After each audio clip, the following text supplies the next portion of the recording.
Today we are making satay starting with the marinade. We have a few things here. Most important thing is sweet soy sauce. I always get ABC brand. Some regular light soy sauce. Traditionally you would use shrimp paste, terasi. It's like a dried brick of shrimp. It's disgusting, but it tastes good when you fry it. So we're gonna just use fish sauce today, and I know purists will be like, Indonesia doesn't use fish sauce. But everyone makes their own recipe. There's no such thing as one type of satay. Everyone makes it different. Some people put curry, some people put, sometimes like mustard. I'm using mustard. Everyone's oma says otherwise. They all fight about it and who's the best. Make up your own. We have some galangal powder. This is kind of like a sweet ginger. You have to be careful not to breathe that in, it's super fine. And we have some lemongrass powder, same kind of deal. Bit of sesame oil just to help out the marinade. Traditional yellow Heinz mustard, it doesn't matter. Bit of lemon. That's a lime. Is it actually lime or is it lemon? No, that's lime. I want it to be lime, but I wasn't sure if it was actually lime. Okay, lime is what I prefer. And this is not Kirkland cashews. This is crispy fried onions. There we go. That adds a bit more oniony power, a bit of funk to it. I can't find my regular whisk, so I have my whisk attachment for my KitchenAid. It works. A secret ingredient from most Asian cooks is this mysterious cube. It's not one of those little chocolates that you get at the Olive Garden. This is chicken stock powder. So like Knorr or what's the other brand? Oxo. We're gonna break this down in a little bit of warm water first. So just a little cube. Powdery. We'll just break it up with our hands first. Smells like Ichiban. Okay, let's get this thing going here. Just to kind of dissolve it, break up the chunks. It's not an exact science. I wish I had the handle. Anyway, soy sauce. We're eyeballing everything. Probably about 4 tablespoons there. Fish sauce, a little less of this because it stinks. Also eyeballing it. And it has this little stopper thing on the top so it doesn't come pouring out like crazy. This probably looks really black on camera. As you let it sit, it just kind of changes color naturally. It says on the bottle to refrigerate this, but Googling all the different fish sauce brands and like historic fish sauce, you don't need to, and it technically never was bad. It gets kind of crystallized in there. It hasn't killed me yet. Okay, so we have those in there. Hit it with some mustard. Sesame oil. Give that a couple little swirls. Get our lime juice in there. Let's give it some stirring here. So mixing this all before the meat goes in, otherwise you'll get clumps of powder and things. Okay, that's looking pretty good. Now for our powders, lemongrass first. People complain, oh, lemongrass is only for Thai food. Southeast Asia, everyone uses each other's ingredients. So this is, how much is that? 5 mils, so a teaspoon. We're using a little more, let's make it 2. And then the galangal powder smells so good. Yes, gingery, earthy, a little bit sweet. Equal amount there, loosey-goosey. Because it's the marinade, you can go stronger than you would with just a sauce. Because it's just sitting in there overnight. You want to be stronger, not weaker, right? We have all that. Excuse me. Onions. So these are similar to what you get at fast food places when there's like a crunchy onion on a burger. Similar to that, it's just a dried shallot. Subway, crunchy onions, McDonald's. Burger King's got them too. If you're super traditional, you would spend an hour frying onions, sticking them up your house. But this is way faster. I always buy these at Superstore in the Indian section. It's like $5 for a giant bag. Save some time, save some money. And then we go with the star here. Sweet soy sauce. This is basically kind of like brown sugar and soy sauce together. You can go pretty heavy on this. This is like the lifeblood of satay. In my family, at least. Let's give that a little stir around. Smell that. You really smell lemongrass.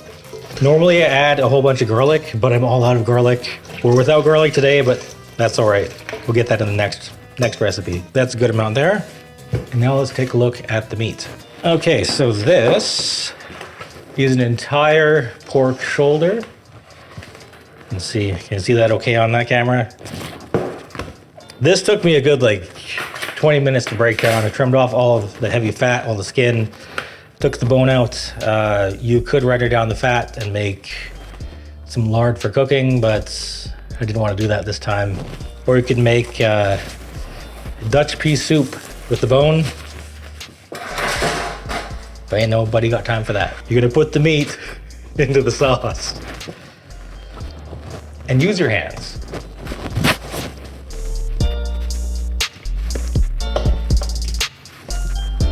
This has just been cubed. I actually cubed it yesterday. Normally I get stuff straight into the marinade, but life with kids, things get busy. So this is just sitting in this tray in the fridge.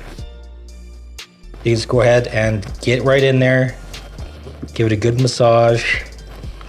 Your hand's gonna stink like fish and onions. Will you add salt to it, or is it the soy sauce and salt? No extra salt needed, because there's soy sauce plus the sweet soy sauce, which is basically soy sauce plus sugar. And there is a bit of salt in the mustard. And what else is here? And the fish sauce is also like mostly salt. And with fish sauce, it's an interesting thing. It's made by letting fish rot in a barrel. You let it rot till juice comes out. And then you put it on your food. Max Miller from Tasting History, he did a great video on that, making ancient Roman garum. By his recommendation, don't ever try it. It stunk up his yard for the entire summer, I would think. We are pretty well mixed here. Got out of the frame on that camera. My hand is freezing cold. That's the thing with working with meat. Like you're gonna get icy fingers. A lot of TV chefs will tell you, oh, let's put it in for 4 hours. No, not good enough. Sometimes 6 hours, no, not good enough. Overnight, sometimes 2 days. I'm just gonna go one night with this. If you don't want to cook it all at once, just get some Ziploc freezer bags, the big ones, the extra large ones, and pack them up, make them super flat, and then stack them in your freezer. And then whenever you want satay, you just thaw that overnight in the fridge, skewer it, or tusuk, as they say, and then you're ready to go, satay whenever you want. So we're just gonna cover this up, pop it in the fridge, and we'll see you tomorrow. So it's tomorrow now. We have our skewers here. I like metal. The bamboo ones always burn off. And these ones are kind of annoying, actually. On the handles, they have these little openings. So when you have a stack of them, they always end up hooking together. So when you wash them, it's a big clanking mess. So we have a tray here. We have our camera up here so you can see everything up closer because you only see so much on the one angle. We have our Ziploc freezer bags here. These are the ones that can stand up on their own. Here we are, look at this. There's a ton here, it's heavy. So the plan here is to make some for tonight for dinner. We're not having a party or anything, so we're just gonna make 8. And the rest, we're just gonna freeze pre-marinated here. So when you thaw it next time, it'll marinate even more. And then it's easier and saves you time, and you'll be a wizard of hosting. You can just pop that out of the freezer, thaw it, skewer it, and you're good to go for dinner. Open this guy up. Let's give that a smell. Lemongrass. A little bit of everything in there. Okay, first skewer. So I have a different mix of cuts here. Some are very lean, some are very fatty. What I'd like to do is take some of the fatty pieces and put them in between the lean ones. Oh, this one, oh, that's a beauty right there. Stick that one on next. Usually I'll go 5 or 6 per skewer, just because when you do have a party, there's always someone that's greedy and takes like 5 of these at once, and then there's not enough for everyone else. So to get those greedy guys out of there, just kind of limit how many go on per skewer. Sometimes you get a thinner offcut piece here. You just stick it through, fold it up there, and then, so it's 1, 2, 3, 4, 5, one more. And part of this process, the tusuk process, as Indos call it, is you don't typically do this by yourself. Usually there's cousins, aunts and uncles, omas. Doing this is kind of the invite for all the hot goss in the family. So it's like, who's breaking up with who? Who's in jail? What everyone's up to, basically. So everyone sits around while the skewer meets and they complain about everyone else in the family. It's part of tradition. Tradition in my family, at least. And part of the rite of passage as an Indo child is to be stuck doing this for an hour when you don't know what you're doing, the meat's really cold, and you have to stab yourself with these in the fingers at least 5 times the first couple times you do this. Another reason why I like metal over bamboo, when you get those bamboo slivers, they hurt. If you're new to the channel and you just found this as a Google search, you'll be wondering, where's all the rest of the meal? So I have a video for an easy, not so authentic peanut sauce. I'll put a card up here. I'll put one at the end of the video too.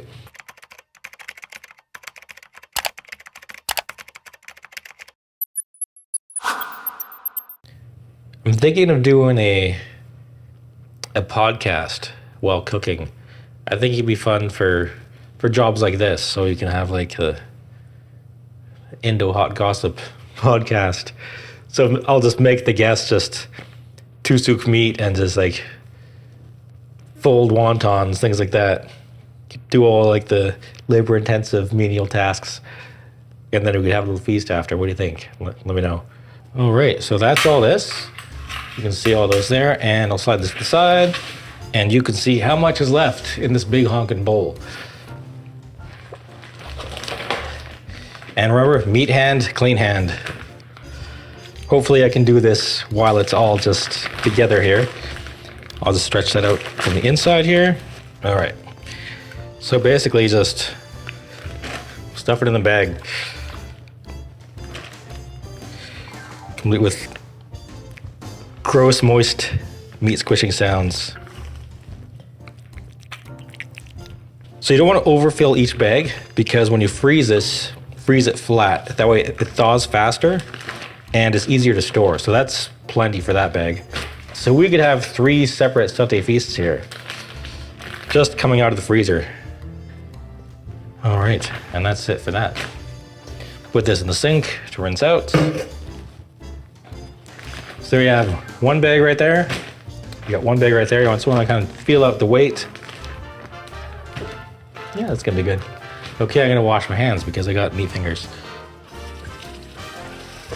So I like to just zip it most of the way closed and just squish it down.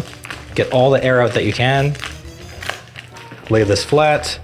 Give a little massage just so it fills out those corners because you want nice even thawing when this is done. And then once you're flattened, you can also just pop that corner for the air as well. And then you can squeeze a little bit more out. Put a little Reaper Death Seal on that.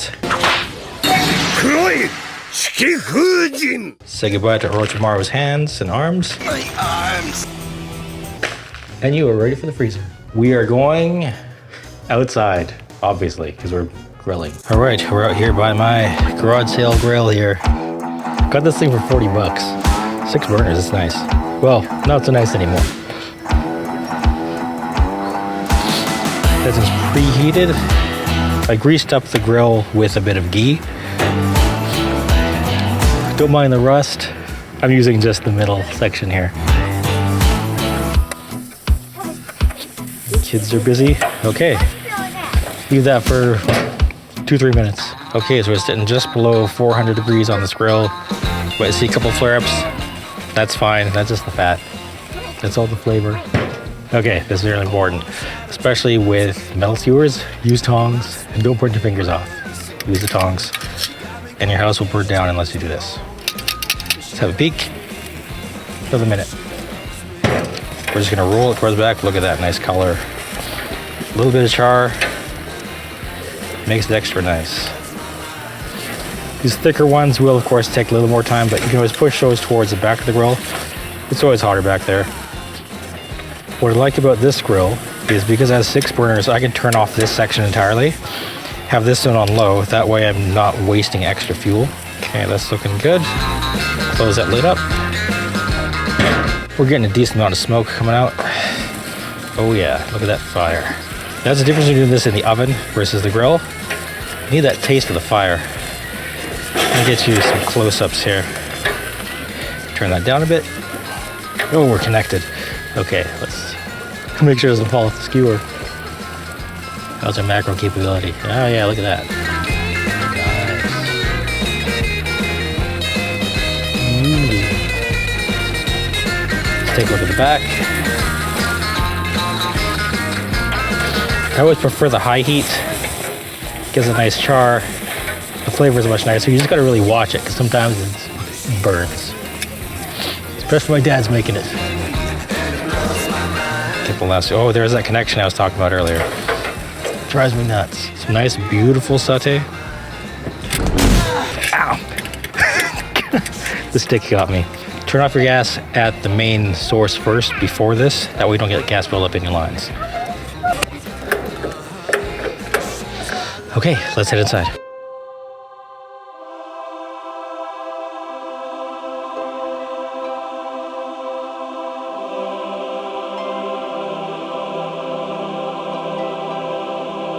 Okay, now for my favorite part, the tasting. Satay is super easy. People are intimidated by it. Like when you go to a restaurant in downtown and it's like $35 for 2 skewers. Rip off, by the way. Just make it yourself. It's so cheap. Oh, the fat's good. You really taste the spices in that. So what makes it is that sugar at the end. The little glaze. Like whatever you cook with sweet soy sauce, you always put more on at the end. Sometimes a little sambal, sometimes peanut sauce. I should have rice and some vegetables and stuff, but it's after dinner time. Kids are going to bed. I just want to eat. Just a side note about other food creators. I always see people going to fairs, and when they get a skewer, they eat it this way. Like, eating this way means stabbing your face. Bite it from the side and pull this way. No way no one's getting hurt. I don't know why people do that. Sunny side. Let's go for it. Yeah, that's good. Best ever food review show. One of the best shows on YouTube, I think. So that's it for this video. If you want some peanut sauce to go with this, I made a video about that already. You can watch it right here. Bye-bye.